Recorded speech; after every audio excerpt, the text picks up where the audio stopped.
드라마를 좋아하는 여집사님이 계셨다고 그래요. 근데 그 집사님은 드라마 중에서 어떤 드라마를 좋아하냐면 사극을 좋아하셨다고 그래요. 사극을.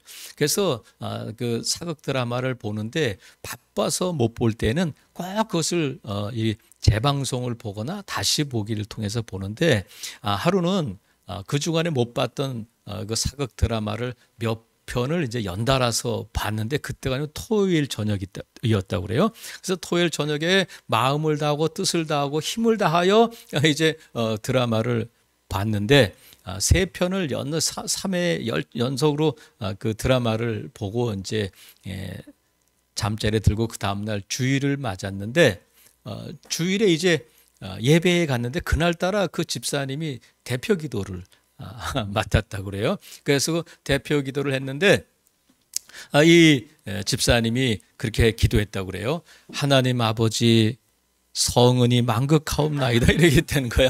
그러니까 자기도 모르게 성은이 만극하옵나이다 그랬다는 거야. 그러니까 그럼 이 집사님은 믿음이 있는 걸까 없는 걸까? 이 집사님은 믿음이 좋은 집사님인가 믿음이 좀 약한 집사님인가? 우리가 판단할 수는 없잖아요. 그죠? 그래서 뭐 사극 드라마 좋아하고 성은이 만극하옵나이다 뭐 그랬다고 그래서 뭐 또 여전도 회장은 아파트 팔고 사는 여집사님은 뭐 찬송가 134동 하겠습니다. 뭐 그런 집사님도 계셨으니까 그것만 가지고 믿음이 있다 없다 말하기는 어려워. 하지만 우리가 예수 그리스도를 믿는데 그 믿음이 수준의 차이는 있는 것 같아요.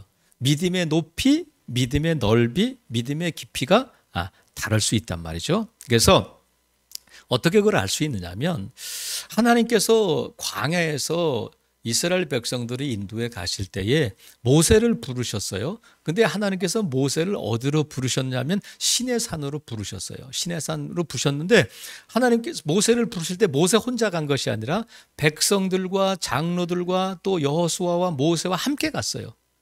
그런데 이 산 꼭대기에 올라간 것은 누구냐면 모세 한 사람이야. 여호수아는 그 밑에 여기 머물러라. 그리고 여호수아 밑에는 장로들이 그리고 백성들은 어디에 있느냐면 산 아래에 있는 거예요. 그러니까 신의 산 아래에 있는 믿음도 있고 신의 산 중턱까지 올라가는 믿음도 있고 또 더 높은 곳까지 올라가는 믿음이 있고 모세처럼 산 꼭대기까지 올라갈 수 있는 믿음도 있다는 거예요. 하나님께서 성막을 짓고 성전을 짓게 하실 때에 성막은 이 하나님께서 지으라고 말씀하셨는데 성전 안에 뭐가 있냐면 지성소라는 것이 있어요. 그 지성소라는 것은 성소를 통해서 가게 되는데 이 지성소에는 아무나 들어갈 수 있는 것이 아니라 대제사장이 1년에 한 번 들어갈 수 있는 자리가 지성소예요. 하나님이 계신 것. 그러니까 앞뜰까지 가거나 아니면 성소까지 가거나 아니면 지성소까지 가는 이런 믿음의 단계가 있을 수 있는데 오늘 본문에 보면 하나님께서 에스겔에게 환상을 보여주셔요. 에스겔서에 나오는 환상 중에 이제 마지막 환상인데 에스겔이 본 환상이 뭐냐면 성전 문지방에서 물이 흘러나오는 거예요. 성전 문지방에서 흘러나오는데 그 물이 흘러가가지고 들어가 보니까 발목에 잠기고 좀 더 가니까 무릎에 잠기고 좀 더 가니까 허리에 잠기고 좀 더 가니까 건널 수 없는 강이 됐다는 거야. 그러면 이것은 우리의 믿음의 수준, 믿음의 깊이를 말하고 있는 게 아닐까. 우리가 다 예수 그리스도를 믿지만 어떤 분들은 발목 신앙에 멈춰 있는 분들이 있어요. 발목 신앙은 뭐냐면 이제 조금 교회에 발을 좀 담가 보는 거야. 그래가지고 사람들이 너 교회 다녀 그러면 대답 안 해. 그리고 아직도 세상이 더 가깝고 언제든지 세상으로 나갈 준비가 돼 있는 이게 발목 신앙이에요. 또 좀 더 들어가면 무릎에 닿으면 이제 물 맛을 좀 알잖아. 물이 차갑구나, 물이 왔다 갔다 하는구나 하고 이 발목에서 무릎 신앙으로 나간 사람도 있는데 이제는 조금 교회 다니는 맛을 알게 되고 물 맛을 알게 되고 사람들이 너 교회 다녀 그러면 쭈뼛쭈뼛 하면서 나 교회 다녀. 근데 그걸 뭘 보고 하냐면 주일날 가끔 교회 가. 교회 가고 하는데 이제 더 거기서 나가다 보면 더 깊은 물로 들어가면 물이 허리에 찬다는 거야. 허리에. 그럼 여러분 보세요. 발목하고 무릎하고 허리는 달라요. 그죠? 허리는 물이 허리에 차면 어떻게 되냐면 물이 찰랑거릴 때마다 파도가 칠 때마다 흔들려. 빠질 수도 있고 넘어질 수도 있고 그리고 무릎 이 허리까지 찰 때까지 들어오다 보면 세상이 좀 저 멀리 보여. 돌아가기도 애매하고 그리고 이 예수들을 믿고 더 믿음으로 들어가려고 하다 보니까 뭐냐면 파도가 치고 어려움도 생기고 고난도 당하게 되고 그래요. 그리고 뭐가 무섭냐면 물이 무서워지는 거예요. 야, 이걸 더 들어가야 되냐 아니면 돌아가야 되냐. 근데 돌아가려니까 좀 멀리 왔고 들어가자니 무섭고 하는 허리 신앙이 있을 수 있단 말이죠. 근데 여기서 멈추지 않고 아예 좀 더 들어가다 보면 이제는 헤엄칠 만한 강, 능히 내가 걸어서는 갈 수 없는 강물을 만나게 된다. 그러면 헤엄칠 만한 강이라고 되어 있는데 우리가 허리에서 좀 더 들어가다 보면 물이 가슴까지 오고 목까지 오면 어떻게 돼요? 내 발로는 설 수 없으니까 이렇게 간단 말이죠. 근데 더 가다 보면 발이 안 닿는 데가 온단 말이에요. 그러면 내가 발을 통해서 발을 디뎌서 서려고 하다 보면 어떻게 되냐면 죽는 거야. 그러니까 강물같이 깊은 데를 만나면 어떻게 되냐면 내 발로 이 강 바닥을 자꾸 밟으려고 하지 말고 어떻게 되냐면 맡기는 거야. 강물에서는 내가 나를 강물에 맡겨서 떠야 헤엄칠 수 있어요. 그래서 이 강물 신앙은 헤엄치는 신앙은 뭐냐면 하나님께 나를 온전히 맡기는 거란 말이죠. 그러니까 내가 내 힘으로 버팅기고 내 힘으로 이 강물을 어떻게 하려고 하면은 더 빠지고 물 먹고 괴로워지니까 그냥 다 맡겨버리는 거야. 내 생각, 내 지식, 내 방법으로는 안 되는데 그냥 맡기자. 그래서 캐세라세라 될 대로 되라 이게 아니라 믿음으로 맡기는 거야. 하나님께 맡긴단 말이죠. 그러면 내가 강물에 뜨게 되고 헤엄쳐서 건너가게 된다. 하나님께서 노아에게 배를 만들어라. 근데 그 배의 이름을 우리가 방주라고 부르잖아요. 근데 하나님께서 배를 만들라고 하실 때에 내가 이 홍수로 이 물을 통해서 이 지구를 심판하겠다 말씀하셨는데 그러면 배를 만들면 배에는 뭐가 있어야 돼요? 동력이 있어야 되잖아. 배를 뭘로 움직일 것이며 방향은 돛이나 닻이나 방향타나 뭐가 있어야 방향을 틀고 갈 텐데 또 그냥 동력이 있어야 앞으로 나갈 거 아니에요. 근데 하나님께서 그냥 배를 만들어라. 근데 거기는 어떤 엔진도 없고 동력 장치도 없고 키도 없고 돛도 없고 아무것도 없는 거예요. 그냥 배야.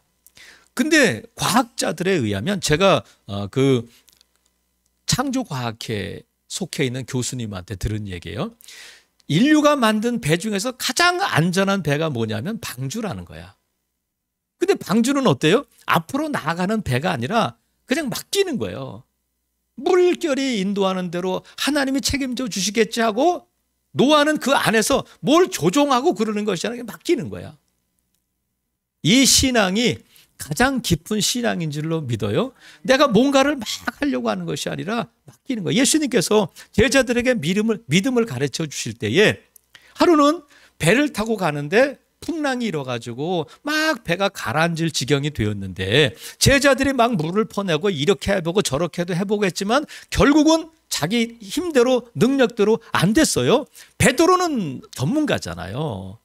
갈릴리 바다에서 잔뼈가 굵었고 얼마 전까지도 고기를 잡던 베드로였지만 그게 안 됐어요. 근데 그때 예수님이 뭘 하고 계시느냐면 주무시고 계셨다는 거예요. 제자들이 예수님을 깨워요. 예수님 우리가 죽게 되었는데 이렇게 보고만 계실 거예요. 근데 예수님이 일어나셔서 바람과 바다를 잔잔케 하셨어요. 제자들에게 야, 너희들 왜 이렇게 호들갑을 떨고 너희들 왜 이렇게 믿음이 없어? 믿음이 적어? 이렇게 말씀하셨어요. 그러니까 그들에게 뭐가 문제냐면 바람이나 풍랑의 문제가 아니라 믿음의 문제라는 거야. 그 믿음이 뭐예요? 그냥 맡기는 거거든요. 사랑하시는 성도 여러분, 방주가 이 세상에서 가장 안전한 배인 것처럼 저와 여러분의 삶의 방향을 미래를 우리 하나님께 맡길 때에 가장 안전한 인생이 될 줄로 믿습니다. 그래서 우리가 어느 강에 나를 맡길 것인가 하는 것을 우리가 살펴볼 텐데, 오늘 본문에 보니까 성전에서 물이 흘러나왔다는 거야. 그러면 성전에서 물이 흘러나왔다. 2절에 보니까 마지막에 그 오른쪽에서 스며 나왔다. 또 1절에도 보면 그 문지방 밑에서 물이 나왔다 이렇게 돼 있는데, 스며 나왔다고 하는 것은 물이 쫄쫄쫄쫄 이렇게 나오는 것이 아니라 원어상으로는 콸콸콸콸 나왔다는 거야. 그러니까 우리가 생각할 때 물이 쫄쫄쫄 나와서 강물이 이거 언제 그게 되겠어요. 그러니까 물이 어떻게 나왔다고요? 콸콸콸콸 나오는 거예요. 근데 에스겔을 통해서 이렇게 보여주셨는데, 성전 문지방이다 할 때 성전은 뭐냐면 우리가 알잖아. 예수님께서 내가 성전이다 말씀하셨어요. 그러니까 성전이 우리에게 가르쳐 주시는 것이 뭐냐면 성전은 예수님인데, 물이 뭐냐? 하나님께서 이스라엘 백성들을 애굽에서 인도에 내셔서 광야를 지나갈 때 어떤 물로 먹이셨느냐면 반석의 샘물로 먹이셨는데, 반석에서 나오는 터쳐 나오는 물로 이스라엘 백성들을 먹이셨는데 그 물로 200만 명이 먹은 거예요. 그러니까 물이 쫄쫄쫄 나왔을까? 콸콸콸 나왔을까? 콸콸콸 나왔을 거예요. 강을 이루었으니까. 근데 이 반석이 뭘 의미할까를 하나님께서 바울을 통해서 신약에서 주석해 주셨어. 그것이 뭐냐면 이 반석은 곧 예수 그리스도시라는 거야. 그러니까 성전에서 나오는 물은 반석이신 예수 그리스도부터 나오는 물이고, 이 물은 곧 무엇을 의미하느냐면 예수 그리스도를 통해서 온 인류가 듣게 될 복음에 대한 이 복음을 의미하는 거란 말이죠. 그래서 복음이 온 인류 가운데 퍼져나가고 복음이 어떤 역사를 이루게 될 것인지를 말씀해 주시는 거예요. 그러니까 여러분, 저와 여러분이 우리가 과연 헤엄쳐야 할 강, 예수 그리스도를 통해서 주시는 그 복음을 통해서 우리가 구원을 받았는데, 구원 얻은 자들이 어떤 강에서 헤엄치고 나를 맡겨야 할 것인가. 먼저는 우리가 어떤 강에서 나를 헤엄쳐야 하냐면 보혈의 강에서 헤엄쳐야 할 줄로 믿어요. 어떤 강이라고요? 보혈의 강. 보혈은 뭐예요? 예수 그리스도가 십자가에서 흘린 피를 우리가 보혈이다, 보배로운 피다 이렇게 부른단 말이죠. 그래서 이 보혈을 통해서 우리가 어떻게 되냐면 구원을 받았는데, 어떻게 구원을 받았느냐면 요한일서 1장 7절 말씀처럼 그 아들 예수의 피가 우리를 모든 죄에서 깨끗하게 하실 것이다 해서 그 피로 깨끗함을 받고 저와 여러분이 구원받은 줄로 믿습니다. 그래서 예수님의 피로 깨끗함을 받은 저와 여러분이 그 깨끗함, 정결함을 계속 유지하기 위해서는 뭐가 필요하냐면 예수님의 보혈이 계속 필요한 거예요. 그래서 우리가 우리의 온 마음과 우리의 삶을 어디에 담가야 하느냐면 예수 그리스도의 보혈의 강에 저와 여러분의 삶을, 저와 여러분의 죄를 깨끗하게 해야 될 줄로 믿습니다. 그래서 예수님께서는 우리의 죄를 대속하기 위해서 머리부터 발끝까지 피를 흘리셨어요. 머리에는 가시면류관을 쓰시고 발에 못에 박혀서 머리에서도 피를 흘리시고 발에서도 피를 흘리셨어요. 그러니까 그것은 뭐냐면 저와 여러분의 머리부터 발끝까지의 모든 죄를 우리 주님이 용서하시기 위해서 그러셨고, 그를 통해서 용서해 주신 줄로 믿습니다. 그래서 우리가 예수님의 보혈의 강에 우리를 담글 때 발목에 멈춰서는 안 돼. 찰랑찰랑거리고 발목만 깨끗하게 해서는 안 되고, 또 우리가 무릎까지만 깨끗한데 위는 지저분하고 더럽고 그러면 안 돼요. 여러분, 죄에 발목 잡히지 않기를 바랍니다. 죄가 우리가 앞으로 나가려면 늘 우리의 발목을 잡는 게 뭐냐면 죄가 우리의 발목을 잡는 거야. 못 가, 안 돼, 너 같은 것이 하면서 죄가 우리의 발목을 잡는데, 여러분 죄의 발목 잡히면 안 돼요. 그러면 인생이 넘어지는 거야. 어떻게 되냐면 더 보혈의 강으로 더 깊이 들어가서 머리부터 발끝까지 아예 그 보혈의 강에 나를 잠글 때에 우리가 더 정결하게 되고 이제 이 풍성함을 누리게 될 줄로 믿습니다. 그래서 우리 사람들에게는 누구에게나 다 약점이 있어요. 근데 약점이 있지만 그것이 죽고 사는 문제일 때에 그 약점을 뭐라고 부르냐면 치명적 약점이다 이렇게 불러요. 우리의 목숨을 빼앗아갈 수 있는 약점. 근데 그 치명적인 약점을 뭐라고 부르냐면 아킬레스건이다 그래. 아킬레스건이 뭐냐면 우리 이 발목, 발 뒤꿈치에 있는 힘줄을 아킬레스 건이라고 그래요. 그게 왜 아킬레스 건이냐면 그리스 신화에 나오는 아킬레스라고 하는 사람이 있었는데 그 어머니가 티테스 어머니가 이 티테스인데 테티스 죄송해요. 어디 가서 테티스 제가 이렇게 설교를 듣다 보면 엉뚱한 소리를 하더라고. 제가 유튜브 영상 녹화된 걸 들어보면 아니 왜 바울을 다윗이라고 했을까 이렇게 하는 경우 여러분 이해할 수 있기를 바라요. 그거 따지시는 분은 발목이야. 그러니까 그렇구나 하고 다 이해하시는 분은 헤엄치시는 분인 줄로 믿어요. 그래서 그 어머니가 테티스인데 이 테티스가 자기 아들을 영생불사 그래서 아주 강한 죽지 않는 사람으로 만들기 위해서 이 아킬레스를 낳았을 때에 지옥의 강인 스틱스라고 하는 강에 이 아이를 담궈요. 제가 이제 트로이라는 영화에서 봤는데 근데 이 엄마가 이 아킬레스를 스틱스 강물에 담글 때 어떻게 담그냐면 아이의 이 발목을 잡고 이렇게 잠궈요. 그래서 어디에만 이 강물이 안 묻냐면 발목에만 이게 강물이 안 묻어. 그래서 다른 데는 화살을 맞아도 끄떡없는데 어디가 약점이냐면 이 아킬레스 엄마가 이렇게 손으로 잡고 이렇게 물에 담궜던 그 강물이 묻지 않았던 그 아킬레스가 약점이 되는데 결국은 아킬레스가 어떻게 죽냐면 저기 쏜 화살을 이 발뒤꿈치 아킬레스 건에 맞고 죽게 돼요. 그러니까 지금 우리가 다 깨끗한데 한 군데 우리가 죄에 묶여 있으면 우리 인생이 죄에 끌려다닐 수 있단 말이죠.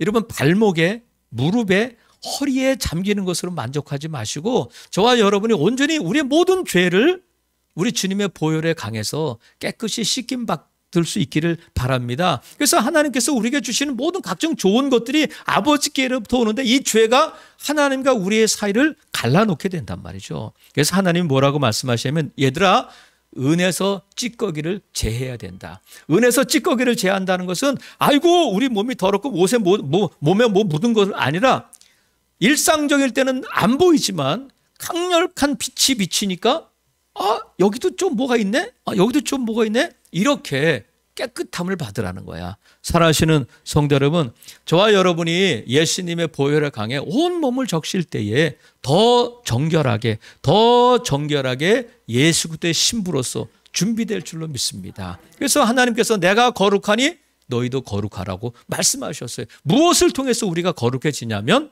예수님의 보혈을 통해서 거룩해지는 줄로 믿습니다. 그래서 저와 여러분이 발목에 무릎에 허리에 만족하지 마시고 예수님의 보혈의 강에 저와 여러분의 온 몸을 다 적시고 또 그 보혈의 강에 맡기는 저와 여러분 될 수 있기를 주님의 이름으로 축복합니다. 그래서 또 하나의 강은 뭐냐면 보혈의 강 또 하나는 성령의 강에 우리가 맡길 수 있어야 돼요. 어디에 맡긴다고요? 성령의 강에서 헤엄쳐야 된다. 그래서 하나님께서 뭐라고 명령하시냐면 얘들아 성령의 충만함을 받으라 말씀하셨어요. 술 취하지 말라 이는 방탕한 것이니 성령의 충만함을 받으라 말씀을 성령 받으라 그러지 않고 충만함을 받으라는 거예요. 그러니까 충만은 뭐냐면 수준이야. 발목까지 온 것을 충만이라고 하지 않아요. 허리까지 온 것을 충만하지 않아요. 넘칠 때까지 부어주시는 것이 충만인데 성령의 깊이가 다르다는 거예요. 저와 여러분이 성령님이 우리 가운데 오셔서 믿음을 주시고 회개시켜 주시고 우리를 구원해 주셨는데 누구에게나 예수님을 주님으로 고백하는 자들에게는 성령이 계신데 성령이 계신 것과 충만함은 다르단 말이죠. 그래서 하나님께서 하나님의 일을 이루게 하시는 자들에게는 다 성령 충만함을 허락해 주셨어요. 그러면 저와 여러분이 성령 받은 사람과 충만한 사람은 쓰임 받는 것도 다를 뿐만 아니라 믿음도 다른 거예요. 여러분 그 성령 이 충만함을 받아야 되는데 성령의 깊이가 다르다. 그래서 열왕기에 보면 엘리야의 제자가 누구예요? 엘리사잖아. 근데 엘리야가 승천하기 전에 엘리사에게 물어봐요. 너 왜 이렇게 자꾸 따라다녀? 뭘 원하는 거야? 그랬더니 엘리사가 엘리야에게 뭐라고 말하냐면 당신의 성령이 하시는 역사가 갑절이나 내게 있게 하소서 그래. 당신의 성령이 하시는 역사가 갑절이나 내게 있게 하셔서. 그러니까 뭐예요? 엘리야가 받은 성령의 더블로 나에게 주세요. 이거야. 그러니까 성령이 그냥 성령 받은 것과 또 갑절이나 더 성령을 받을 수 있다는 거예요. 엘리야가 말해요. 야, 너 어려운 것을 구하는구나. 근데 불가능하진 않아. 네가 나한테 어려운 것을 구하지만 불가능한 것은 아니다. 내가 올라가는 것을 보면 그것이 내게 임할 것이다. 이렇게 말해줘요. 그래서 엘리사는 엘리야가 받았던 성령의 갑절이나 받은 줄로 믿습니다. 그래서 우리가 성령을 받을 때에 어차피 성령 받을 거면 여러분 헤엄칠 만한 그런 성령의 강에 빠지는 저와 여러분 될 수 있기를 바랍니다. 그래서 우리가 성령 충만함을 구해야 되는 성령 충만함을 받는 것은 이제 두 가지 방법이 있는데 뭐 회개, 말씀, 기도 여러 가지가 있습니다만 어떻게 성령 충만함을 받느냐면 하나님께서 밖에서부터 우리에게 성령을 부어주셔야 돼. 부어주심에 충만함이고 또 하나 우리가 보세요. 이 컵에 이 텀블러에 물이 가득 차 있으면 아무리 부으려고 해도 다 들어가지 않아. 그러면 물을 채우려면 어떻게 되냐면 비워야 돼. 그러니까 성령 충만함은 밖으로부터 부어지심이 있고 내가 나를 비우고 성령의 나를 온전히 맡길 때에 그것이 충만함이 되는 거예요. 그러니까 하나님께서 강권적으로 우리에게 성령을 부어주실 때도 있지만 점점 더 내가 성령에 민감해져서 성령께 나를 맡기고 나갈 때에 성령이 나를 주장하시도록 하게 하면 그것이 충만함이 되는 거예요. 그러니까 왜 하나님 나에게는 성령을 안 부어주셔 그러지 말고 내 안에 있는 성령이 근심하시고 성령이 애통하시는 것이 무엇인가를 알고 자꾸 비워나갈 때에 성령이 채워진단 말이죠. 그래서 예수님께서 제자들에게 내가 너에게 약속한 것을 기다려라 하셔서 오순절 마가의 다락방에 성령이 임하셨는데 성령이 그들 가운데 임하셨을 때 나타난 제일 첫 번째 반응이 뭐냐면 방언을 하는 거예요. 근데 방언이 뭐냐면 성령이 말하게 하심을 따라 다른 말로 하게 됐다는 거야. 그러니까 내가 내 입술을 주장하고 내가 내 마음대로 하는 것이 아니라 성령이 내 입술을 주장해 주셔서 성령이 막 말하시는 거예요. 이게 뭐냐면 충만이에요. 그러면 입술만 충만해지지 말고 내 삶 전체가 성령의 인도하심 가운데 들어갈 때에 그것이 성령 충만이 된다. 부어주심도 있지만 내가 성령이 나를 주장하실 수 있도록 성령께 내 삶을 내어드릴 때에 그것이 충만함이 될 줄로 믿습니다. 그래서 예수님께서 말씀하셨어요. 구하는 자들에게 성령을 선물로 주시지 않겠느냐 말씀하셨어요. 우리가 우리를 깨끗하게 할 때에 비워 나갈 때에 성령이 우리를 주장하실 수 있어요. 사랑하시는 성도 여러분, 우리가 성령을 받은 자들로서 이 성령의 충만함을 받는 저와 여러분 될 수 있기를 주님의 이름으로 축복합니다. 그래서 발목 성령에 만족하지 말고 무릎 성령에 만족하지 말고 허리 성령에 만족하지 말고 이 성령의 강으로 뛰어들 수 있기를 주님의 이름으로 축복합니다. 그래서 우리가 또 하나의 강은 뭐냐면 은혜의 강이에요. 보혈의 강, 성령의 강, 그리고 은혜의 강에서 헤엄쳐야 된다. 그래서 우리 은혜는 누구로부터 오는 것이냐면 다 예수 그리스도를 통해서 오는 거예요. 그래서 예수님을 통해서 우리에게 은혜를 주시는데 어떤 은혜를 주시냐면 은혜 위에 은혜를 주시는 거예요. 어떤 사람은 은혜에 만족하지만 어떤 사람은 은혜 위에 은혜를 더하는 은혜가 있고 그 은혜 위에 또 더해지는 은혜가 있단 말이죠. 어떤 사람은 발목 은혜, 어떤 사람은 무릎 은혜, 어떤 사람은 허리 은혜지만 하나님 은혜를 더 부어주세요 해가지고 은혜의 강에서 헤엄치고 은혜로 사는 성도들도 있단 말이에요. 그러니까 하나님께서 은혜를 부어주시는데 그 은혜의 깊이가 다르단 말이에요. 여러분 은혜 차원이 다른데 욥기에 보면 욥이 고난을 당하잖아요. 부자였고 의인이었고 믿음의 사람이었던 욥이 고난을 당해서 하루아침에 다 잃어버리잖아요. 재산도 자녀도 건강도 잃어버렸는데 욥이 고난을 마칠 때에 하나님께서 욥에게 나타나셔서 말씀하시는데 막 물어보셔. 막 질문하셔. 근데 그 질문이 뭐냐면 욥이 대답할 수 없는 것들이야. 예를 들면 욥아 너 허리띠를 띠고 대장부답게 내 앞에서 좀 대답해봐. 너 바닷물이 왜 인천 앞바다에까지만 오고 바닷물이 왜 만수동에는 안 들어오는지 아냐? 욥기엔 그런 건 없어요. 그래서 제가 여러분 이해하기 쉽게 그런 말씀이 있는데 이해하기 쉽게 하는 거야. 그러니까 여러분 대답해 보세요. 왜 바닷물이 인천 앞바다 월미도까지만 들어오고 만수동에는 바닷물이 안 들어올까? 아우, 달 때문에 그래요. 달의 인력 때문에 그래요. 뭐 조석간만의 차가 뭐 밀물과 썰물. 그런데 하나님께서 그런 과학적인 지식을 가르쳐 주시기 위해서 물어보신 것이 아니라 하나님께서 욥에게 질문하시는 것은 뭐냐면, 하나님의 답변은 뭐냐면 내가 하는 거야. 내가 붙들고 있고 내가 바닷물에게 너 인천 월미도까지만 들어와. 더 이상 들어오면 안 돼 해가지고 경계선이 있게 하셨다는 거야. 믿으시면 아멘. 그래서 욥기의 주제는 뭐냐면, 욥기의 주제는 의인의 고난이 아니라 하나님의 주권이야. 하나님께서 이 모든 것들을 주장하시고 다스리시고 지금도 통치하신다는, 욥이 잘 될 때에도, 욥이 고난 당할 때에도, 욥이 많은 것을 얻었을 때도, 잃어버렸을 때도 여전히 이 모든 것들을 주관하시는 분이 누구냐면 여호와 하나님이 주관하신다 하는 것이 욥기의 주제란 말이죠. 그래서 욥이 이 고난을 당한 다음에 하나님 앞에 고백해. 뭐라고 고백하냐면, 하나님 용서해 주세요. 근데 제가 지금까지는 귀로만 들었는데 이제는 눈으로 하나님을 봅니다. 그러니까 욥의 믿음이 귀로 듣는 믿음에서 눈으로 보는 믿음으로 나아간 거예요. 이거는 믿음의 차원이 다르고 버전이 다른 거예요. 여러분, 귀로 듣는 신앙이 발목이고 무릎이고 허리일 수 있다면, 눈으로 보는 신앙은 하나님의 은혜의 강물에서 헤엄치는 믿음인 줄로 믿어요. 그래서 욥이 뭘 알게 됐느냐면, 하나님의 은혜를 알게 됐다는 거야. 이 바닷물도 태양이 떠오르는 것도 당연한 건 줄 알았는데, 이 태양을 보니까, 바닷물이 인천 앞바다까지 오는 걸 보니까 하나님이 살아계시는구나. 하나님께서 여전히 모든 것들을 주관하시는구나 하는 것을, 그 은혜를 알게 됐다는 거야.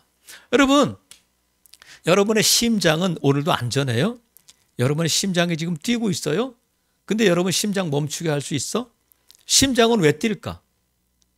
여러분이 심장을 멈추면 막 그 인공호흡하고 그러잖아요. 심장 멈추면 어떻게 되는 거야? 죽는 거지. 근데 우리 심장이 왜 뛰어요? 다 정답인데, 그런 과학적인 지식이나 뭐 의학적인 지식보다도 우리가 알게 되는 것이 뭐냐면, 내가 내 심장을 뛰게 할 수 없는데 이 심장이 뛰는 것은 은혜구나. 은혜구나. 여러분, 위장이 지금 움직여요? 어떤 때는 위장이 안 움직이면 뭐 페스타를 먹기도 하고 뭐 위장약을 먹기도 하잖아요. 근데 위장이 여전히 이렇게 움직이는 것은 왜 그래? 벌써 아까하고 다르잖아. 그죠? 왜 그렇다고요? 은혜다, 은혜. 뭐 큰 엄청난 일이, 기적 같은 일이 은혜인 줄 알았는데, 저와 여러분이 오늘 이 자리에서 하나님을 예배하는 것도 은혜인 줄로 믿어요. 그래서 하나님 말씀하신 것처럼, 야, 범사에 감사해.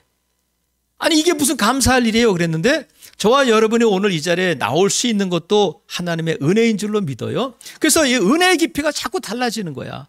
처음에는 이게 무슨 은혜야? 이게 무슨 하나님께서 하신 일이야 했는데, 점점 더 은혜의 강으로 들어가다 보니까 발목도 은혜네, 무릎도 은혜네, 허리도 은혜네, 이런 것들도 다 은혜네 하면서 은혜의 깊이가 달라지는 거야. 그래서 바울처럼 내가 나된 것은 하나님의 은혜임을, 모든 것이 하나님의 은혜임을 고백하는 사람이 그 은혜의 강물에서 헤엄치는 성도인 줄로 믿습니다. 여러분, 내가 내 힘으로 할 수 있는 일이 뭐가 있어요? 그 은혜에 맡길 수 있기를 바랍니다. 하나님의 은혜에 나를 맡기는 거야. 그래서 염려든 걱정이든 근심이든 불평이든 원망이든 다 맡길 수 있기를 바랍니다. 그래서 하나님께서 합력하여 선을 이루시고, 내가 맡길 때 무슨 일이 일어났냐면, 그것이 6절부터 이제 12절까지예요. 계속해서 무슨 말씀이냐면, 살아난다, 많아진다, 열매를 맺는다. 그리고 12절 마지막에 보세요. 그 열매를 맺는데 달마다 새 열매야. 옛날 냉장고에 있던 거, 냉동실에 있던 거 꺼내 먹는 열매가 아니라 달마다 새 열매가 맺을 뿐만 아니라 그 물이 성소를 통하여 나오기 때문에 그래요. 계속해서 물이 공급되고 새 열매를 맺게 되는데, 마지막에 그 열매는 먹을만하고 그 잎사귀는 뭐가 된다고요? 약재료가 되는 거야. 이 은혜의 강물에 헤엄치게 되면 나만 사는 것이 아니라 나도 살고 다른 사람도 살리는 자가 된다는 거야.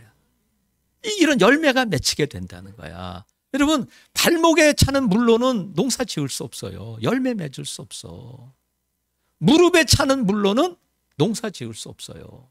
살아가시는 성도 여러분, 정말 이 풍성한 열매를 맺고 누리려면 강물에 나를 맡겨야 될 줄로 믿습니다. 워싱턴에 바네사라고 하는 여자 의사가 살고 있었어요. 근데 이 여자 의사가 30살도 채 안 됐는데 어느 날 무릎에 이 통증이 오게 되고 잘 못 걷게 됐어요.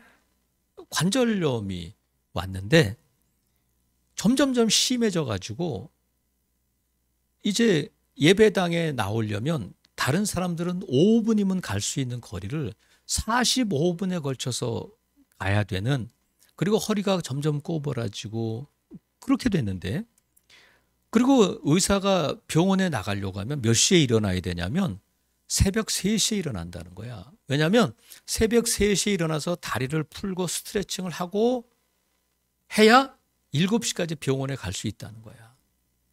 그런데 이것이 바네사 그 여자 의사만의 문제가 아니라 그 아버지도 20대에 이 관절염이 걸려가지고 그 병으로 43살에 세상을 떠났고, 그 어머니, 할머니는 이 관절염 때문에 평생을 걷지 못하는 장애인으로 살았다는 거야.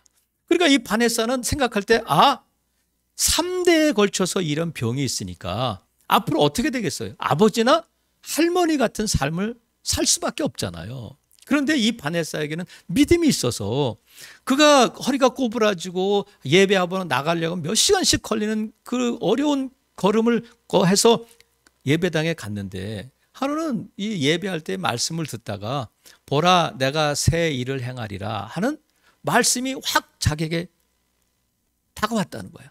나는 너희를 치료하는 여호와다. 이 말씀이 확 다가왔다는 거예요. 그래서 말씀을 들고 3대에 걸쳐서 이 관절염으로 고생하는 집안이지만 나는 아니야. 하나님이 나를 사랑하시고 하나님이 고쳐주셔. 하나님이 새 일을 행하실 것이다 하는 말씀을 붙들고 하나님 앞에 늘 기도하며 소망을 가졌다는 거야. 낙심하지 않고. 근데 1년, 2년, 3년이 지나도 전혀 차도는 없고 점점 더 병이 중해져 가고 있었는데, 그럼에도 불구하고 그가 신앙을 포기하지 않고 발목에서 다시 세상으로, 무릎에서 다시 세상으로 가지 않고 점점 더 하나님 앞에 매달리면서 그 불편한 몸으로 예배의 자리, 기도의 자리에 나갔다는 거예요.